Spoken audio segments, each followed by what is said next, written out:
DM DPO kasus pembobolan rumah punya pejabat Polri yang beraksi pada bulan November 2019 liwat akhirnya berhasil ditangkap oleh petugas unit 1 Subdit Jatatan Polda Sumsel di tempat tinggalnya yang berada di Kampung Bali Mariana Banyuasin. Juru penangkapan yang dilakukan DM berusaha melarikan diri dari jero rumahnya sehingga polisi yang tak galak lepas buronannya tersebut langsung ngembek tindakan tegas dengan melakukan penembakan sehingga ngenoi salah sikok sikilnya DM. Akibatnya DM pun tersungkur tak berdaya. Selanjutnya DM digawa ke Polda Sumsel guna dimintai keterangan. Dari pengakuan DM, kalau pada waktu itu dia diajak kawannya RZ yang ini sudim diaman ke polisi. Pada waktu kejadian uji pengakuan DM, dia ngawasi di sekitaran rumah korban.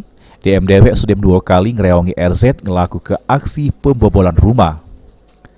2 kali, Pak. 2 kali. Daerah mana, Be? Batu aja. Hah? Di 12 sampai Pak. Di mana? Ya Batu. Tugas kamu waktu Nunggu, Pak. nunggu. Nunggu di mana? Nunggu di motor. Oh iya, nunggu dari jauh, Pak. Sebelumnya, lanang berumur 52 tahun ini pernah masuk penjara karena perkara judi.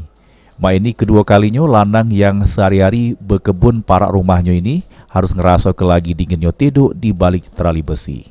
Firman Hidayat, PAL TV.